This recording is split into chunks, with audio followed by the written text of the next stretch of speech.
What's up guys? Welcome back to Investa TV. So if you guys have been subscribed to the channel for a while or basta kilala na kami sa Investa, you already know that kami dito, we just want to provide maximum value. We produce videos or just content in general, whether it's a podcast, a Deep Pockets, TikTok, and YouTube, Investa TV, or content sa Facebook or yung mga live charting sessions. Pati of course, InvestaUniversity. Dami-dami ng content na lumalabas. Pero paulit-ulit pa rin tinatanong, paano nga ba magsimula sa stock market? Since maraming gusto na mag-invest, a lot of people want to achieve financial freedom, a lot of people are still lost.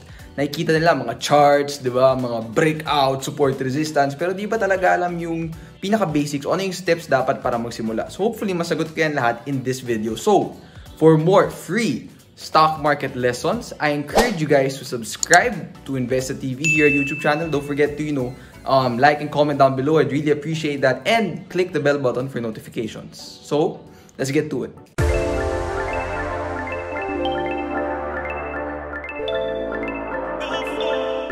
Alright, let's begin. So, it's time to answer the question. Paano ba magsimula sa stock market? To anyone who's watching this na nakapagsimula na, gets pa na onte, why do we usually ask this question? It's because, number one, we learned about the stock market maybe online, sa mga social media or something. Nakita natin si Investa sa Facebook, for example. Or baka may natendahan ka before na seminar or webinar ngayon since COVID. Pwede rin, may nakita kang kaibigan mo na kumita na malaki or basta nakita mo nagsimula na siya sa stock market, mag-invest, mag-trading. Gusto mo malaman, paano ba makapasok dyan? But for me personally, paano ko ba na-discover yung stock market? So, na-discover ko siya, college pa ako. So, I was in school, and then yun lang, may mga in-introduce lang na concepts in this one organization, and then I tried to learn. But, hindi ko talaga siya sineryoso noong una. So, I had that very basic introduction. I attended one seminar na wala talaga ako masyado na gets. Diba? And then I kind of stopped. Bakit? Kasi nag-invest ako sa Ayala Land. Isagluso ako ng 500 pesos. And nakaka-bad trip yun. Bakit? Kasi, hindi ko pa gets noon eh. Kala ko parang, Ayala Land, kita na ako agad dyan or kahit anong company. Nagka-loss ako, so nadismaya ako, so nag-stop ako. I was 16 at the time. And then when I was, kaka-18 ko lang, that was a couple of years ago, nakita ko may post si Investagrams sa Facebook. And it was about an event, yung Inspire PH. And sabi ko, teka, may account ako dito ah. Tapos, na ako virtual trading doon. Doon ako nag-try before. Tinry ko lang ulit, diba? And when I tried, na-bad trip ako because lagi ako nawawalan ng pera. Diba? Bilibili ko yung mga super mura, mga 52-week low. Ay, aakit din yan. Tapos parang one mata, di pa rin umaakit. So, or a couple of weeks. So, di ko na-gets. And that's why I attended Inspire PH. And then, naging passion ko na lang din eventually. So, that's actually how I got started in the gist. Diba? But I always kept asking that question as well. Paano ba magsimula? Paano ba magsimula? Paano ba magsimula? Diba? And there wasn't really a step-by-step guide to do it. So, hopefully, I know a lot of people want to get into the stock market, especially this year. Kasi ang daming opportunities. But a lot of people are also confused of how to get into the stock market. So hopefully, this step-by-step guide for the beginners out there can help. So here's the problem with the stock market. It's so easy to get into. Why? Number one, kailangan ba ng certification? No. Kailangan ba ng diploma? No. Kailangan ba ng previous training? Hindi. Now, related to being a doctor or a lawyer or a chef, an architect, an engineer, kailangan mo lang, education, matagal ka mag-aaral, tapos may mga certification, etc. And there's a lot of things you need to go through before you can actually start in that profession. But when you want to become a trader or you want to invest in the stock market, parang andali lang magsimula. Walang kailangan na diploma, certification like I just mentioned. You can just simply open an account with a brokerage. Tapos ano na mangyayari? Wala, magsisimula ka na mag-invest. And the problem with that is, it's so easy to enter. Now, we don't know if we're doing it or we're starting out the right way. And that's a problem. Kasi pwede chumamba eh. And the problem is, pag chumamba tayo, but we don't know what we're doing, right? We'll just keep doing it again. Let's say, nag-all-in ka sa una. In-all-in mo buong capital mo. Pero di mo alam na mali pala yun. Pero kumita ka. And then the next time, so all-in ka na all-in, eventually, baka ma-wipe out ka. Diba? So it's very important to start the right way because it's so easy to get into the stock market. Just open an account with a brokerage, have some money, put it in, then pwede ka na magsimula. But we need to do it the right way. So I'll be giving you guys 5 steps for this guy to start in the stock market. So I really hope na makatulong to. Right? Because I would have really loved to have this nagsisimula pa na ako. So number 1, you need to know your goals, your time horizon, and your risk appetite. So yung tatlong yun, sinama ko na sa number 1. So first, you need to know your goals. Diba? You need to know, bakit ka ba nasa stock market? Is it for capital preservation? Para lang ba talunin yung inflation? Or is it wealth maximization and wealth building? Diba? For my retirement fund or for my children? Or basta para sa akin in the future? So you need to know that. That's very important. Diba? And then next, you need to know your time horizon. Long-term ba ako? Diba? Nahahawakan ko for a couple of years. I'll choose a good company based on a good strategy. Or medyo short-term ba ako? Active trader ba ako? I bet on day-to-day or week-to-week fluctuations of the price. Medyo medium-term ba ako na I'll hold for a couple of months until maybe a year. So, and then next pala, of course, is risk appetite. So you need to know if low risk, moderate risk, or high risk. Diba? So, magiging conservative ka ba na, okay, ano lang ako, low risk lang ako, dito lang sa mga chill. Or high risk ka ba na, okay, dito ako sa mga smaller caps, sa mga highly speculative stocks na maraming potential price drivers na pwede maging very volatile. But so you need to take all of those into consideration. Why? Because when you choose a strategy, you need to know those things, diba? Siyempre, kung ano ka, medyo low risk, tas long term, siyempre, you choose a longer term strategy. Diba? While if medyo moderate risk ka, tapos medium term holder, so you choose a good swing trading medium term strategy. So all of these things, diba, you need to consider so you can choose the right strategy for you. And having the right strategy, I tell you as early as now, is super important. Alright, next, number 2. Learn, and please learn. So as I've mentioned, sobrang dali lang makapasok sa stock market. Right? Wala kang kailangan na lang. Pwedeng zero kaalaman mo, magbukas ka na account sa brokerage, lagyan mo ng pera, tapos wala na. Simula ka na. And yes, it's easy access, less hassle, everyone can do it. Diba? Everyone has an opportunity to make money. But if you do it the wrong way, diba, you may actually lose a lot of money. Diba? And that's gonna be a problem. Ano mang stock yung magandang mag-invest? Diba? What's the best stock to buy right now? Saan ako pwede kumita ng pera? That's the thing. When we start out, usually, ang tendency is we rely on other people. We rely on people telling us what to invest in. Diba? Our hard-earned money, we're relying on the opinions of other people on what to invest in. Hindi ba kung pera natin to, capital natin, dapat alagaan natin, dapat we do our own research. Diba? Dapat alam natin yung mga strategiya, yung mga methodologies, yung mga setups para tama yung pag-trader, pag-invest natin. Right? So, I'm gonna just head over to my laptop real quick. Tapos check natin kung ano ba, saan ka ba pwede pumunta for learning, diba? For mga learning materials. Hey, what's up guys? So, para sa learning part, so, saan ba tayo pwede where can we go to learn more about the stock market? So really, by the way, if you're not familiar, this is the Investagrams platform and I'll be showing more about it later. And so really, there's a couple of places we can go. Diba? So dito sa Investa, we really like to provide maximum value for the entire trading community and for anyone or for Filipinos, right, who want to learn how the stock market works. So there's actually a couple of platforms you can go to. So number 1, yung ginawa namin is tinira namin lahat ng potential forms of content. So that's audio, video, and written form, diba? So in written form, if mahilig ka magbasa ng blogs, diba, and mga articles, you can head over to investadaily.com. Tapos, if gusto mo naman ng podcast, you can head over to Spotify, Apple Podcasts, or sa may mga uso na where you can check out podcasts. But usually nga, Apple Podcast, if tama yung tawag doon, or Spotify, search lang Deep Pockets by Investa. And then sa YouTube, if gusto mo video, right, you can head over to Investa TV. This is our YouTube channel and our TikTok page. Right, so these are the 3 places you can go to. Diba? And for book recommendations, we have an old video on that. Spot nyo na lang. So on Investa TV as well, yung book recommendations namin for newbies sa stock market. So again, you can head over to investadaily.com. So ito yung blog namin where we release written content almost probably every other day. So very active kami dyan. So yan, we have mga lessons and articles. So spot nyo na lang. Ako, when I started out, talaga binasa ko lahat. I started sa pinaka-una, which was an article about how to start. That was the first article ever written. Kasi yun, sobrang dumami na lang. Risk management, technical analysis, position sizing. Sobrang dami. So, spot yun na lang yun. And then I head over to YouTube. Diba? So, ito na yung suggestion ko.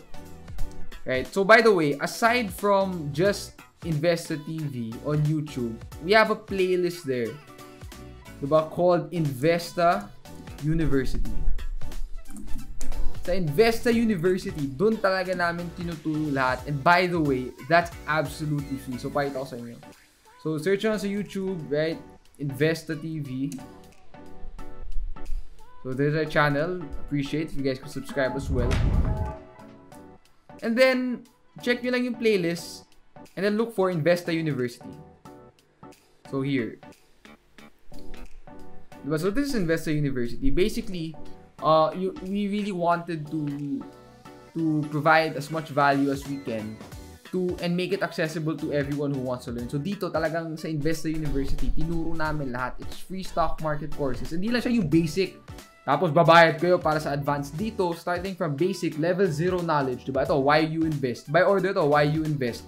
Tapos how the stock market works. From level 0 all the way to the advanced topic. So, kompleto na yan, diba? Well, it's still ongoing as of the making of this video. But there's more videos being made. But there's around 40 to 50 hours worth of free learning content here. So, if you're really serious about learning, check out InvestaUniversity on InvestaTV. Alright, so now that you guys know where to learn, diba? We know what resources to study, sa mga mahanap. Next is number 3, practice virtual trading on Investagrams. So, if you guys don't know, diba, who we are, who Investagrams is, or actually we just recently changed our name to now just Investa. We're a social financial platform that provides virtual trading, stock market learning, and advanced features para sa mga traders dyan. So, one big part of that actually is virtual trading, meaning virtual lang. So, virtual money, pa-practice ka lang. Parang bubukas ka na account, merong option dun, meron kang kiklik dun, papakita ko mamaya na virtual trading, you'll have 100,000 pesos of virtual cash. So, actually, free lang yun yung pagpa-practice. The platform is 90% free talaga. Yung mga may bayad na, of course, yung mga events, mga competitions, at yung mga advanced features to our subscriptions. But essentially, to practice and to learn, but it's actually absolutely free. Because we just want to help the Filipino community achieve financial freedom and yung mga financial goals. Right? So, you will have 100,000 pesos starting capital na virtual lang. Tapos, let's say, nasulog mo. Parang from 100,000 to 20,000 lang natira. May button doon na reset para ma-reset mo. So, ito na talaga yung practice. Diba? Virtual money, diba? Treat it as your own money, tapos mag-practice ka. So, I'll just show you guys, the platform really quick, how to make an account if hindi nyo pa alam. Now to start virtual trading. So, again, balik tayo sa laptop. Right, so you guys had a quick glimpse of the charts in Investagrams a while ago. So, to practice virtual trading, all you have to do is really make an account. Just head over to investagrams.com. You can read some of the details here, right? Learn your way to profits, diba? Trade without risk. So, virtual trading, powerful tools, and collaborate. Yung social platform din to. So, really, all you have to do is create an account, diba? So, the usual stuff you have to enter to create an account in any platform. And then, sorry, nabuksan yung ano. And then, diba, once you log in, eto na yan ito yung kalalabasan. Once you log in, ito yun. So you'll be introduced to the first page, the homepage, really the social platform. So medyo ano siya, no? Maraming stuff na nandito, but you get the hang of it once you play around with the platform. But really, to virtual trade, ito, we have a tab here called virtual trade. Just click that and then click my portfolio. And then dito makikita mo yung portfolio mo na virtual money lang. So meron na ako hawak sa virtual, pero wala lang yan, parang hinawakan ko lang for fun lang. So yun, diba? It's all virtual money. So meron akong virtual, diba, 157,000. You can buy and sell stocks here. You can choose Ayala Land, click buy, how many shares you want to buy, etc. And you may be asking, so paano malalaman ko dapat bilhin? So obviously, you guys will learn once you learn about technical analysis, diba? Which is really the next step after all of this. After learning the basics of the stock market, you want to check out and learn technical and fundamental analysis, which is available on InvestaUniversity, by the way. Daming lessons about those. You will be looking at the charts, diba? You'll be looking at the charts to base your investment decisions. You'll be looking at the price of different stocks. Like I mentioned a while ago, we have Ayala Land.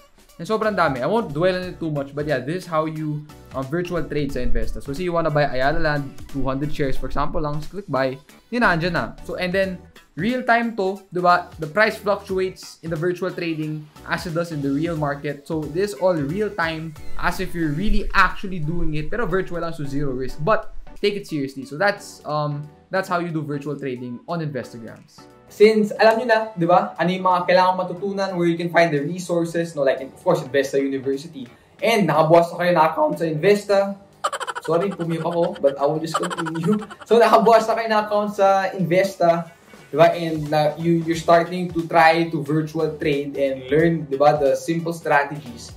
Number 4 is now we need to set aside money for our investment or our trading. Or kumbaga, yung capital natin. So of course, virtual trading, ano lang yan, hindi yan forever. Parang practice lang nga yun eh. So ako personally, I virtual traded for 3 months habang nag-iipon para mag-start sa stock market. So common question ulit, diba? Magkano ba yung okay na starting capital? So my recommendation is somewhere between 25,000 to 30,000 pesos. That's a good amount to start with. And that's what I personally started with as well. Same with our CEO, si JC. Diba? So, after you virtual trade or while virtual trading, mag-ipon ka, mag-set aside ka ng money para once makapama na, okay, I kinda get it now, how the stock market works, how to trade, where to invest, I understand the basic strategies, now you can go to real money. Diba? So, yan, may pera ka na for investment. And then number 5, open an account with a brokerage. Alright, so maraming tatanong din, paano ba mag-buy and sell na stocks? Ano ba yung broker niya? Yan ba yung tiyatawag yan? So actually, sobrang daming available na brokerages. Diba? You can open an account. Diba, just search lang ano ba yung mga okay na brokers sa Philippines and open an account. So ano ba yung broker? Let me give you an analogy. Diba? So basically, imagine mo na lang, how do you access social media? Facebook, Twitter, Instagram, etc. You need the internet. So diba yung internet, ikaw, yung internet, social media, parang yung internet yung middleman. So now, let's change all the variables. So ikaw, let's say you want to buy and sell stocks. You need a broker. So yung broker, parang yan yung middleman that will allow you to buy and sell stocks. Again, kung ano ba yung okay na broker dyan, so search na lang, diba? Search lang ano yung okay, marami namang available dyan. But that's the next step. Yun yung parang final step after you know your risk appetite, time horizon goals, and then natuto ka na, you started learning, nakapag-practice ka, nag-virtual trade ka, and then nag-ipon ka. Now, next step is to open a brokerage account with the broker of your choice. And then now, you can finally begin trading or investing real money. So actually, yun yung steps. But yung pinakamabigat na step is yung 2 and 3, yung learning part. Diba? Yung you want to learn, and then you also want to practice virtual trading. And those are the 2 most important steps in my opinion. Kasi a lot of people parang pabara-bara lang eh. Gusto, okay, stock market, invest, bili ako nito, bili ako niyan. And noon na, ganun din ako. But, ito na yung talagang biggest na mapapayo ko sa inyo. Please, if you haven't started or talaga nagsisimula ka pa lang, invest time in learning. Kasi that's, I promise you, you don't want to, parang after the fact na lang, dun ka magsisimula mag-learn after you experience losses. Kasi totoo lang, maraming ganun eh. Parang okay, trade, invest, tapos wala masyado alam, nag-rely sa mga sinasabi ng iba, sa hype sa Facebook, kung saan-saan. Diba? And then, kapag naka-experience na ng malaking loss, dun pa lang magsisimula matuto. So, unahan na natin. Let's start by learning. Maraming free content na binibigay ni Investa. Diba? Ito, free content din to, itong video ito, diba? And then, practice, kung ayaw mo mag-real money ka agad, practice virtual trading. Diba? Para at least, diba, makapamo yung stock market, diba? With money na parang zero risk na yung virtual trading. So, yun na naman. And hopefully, you guys, this guide was able to help you start, at least give you an idea of what's the right process you need to take to start in the stock market. And please, if you know anyone or you want to encourage someone to begin trading or investing in the stock market and ayaw mo mahirapan sila, diba, with the process of starting, please forward this video to them, right? And encourage them to also subscribe to InvestaTV on YouTube because we release videos, diba, so many times in 1 week. Alright, so yun lang guys, hopefully nakatulong tong video to. If you have any questions, please comment below. I will personally answer those. And I wish you all good health, safety, and Godspeed on your investing journey. Hi everyone, if you like this video, please don't forget to like and comment down below. And for more stock market and trading lessons, please don't forget to subscribe to our channel and click the bell button to receive notifications.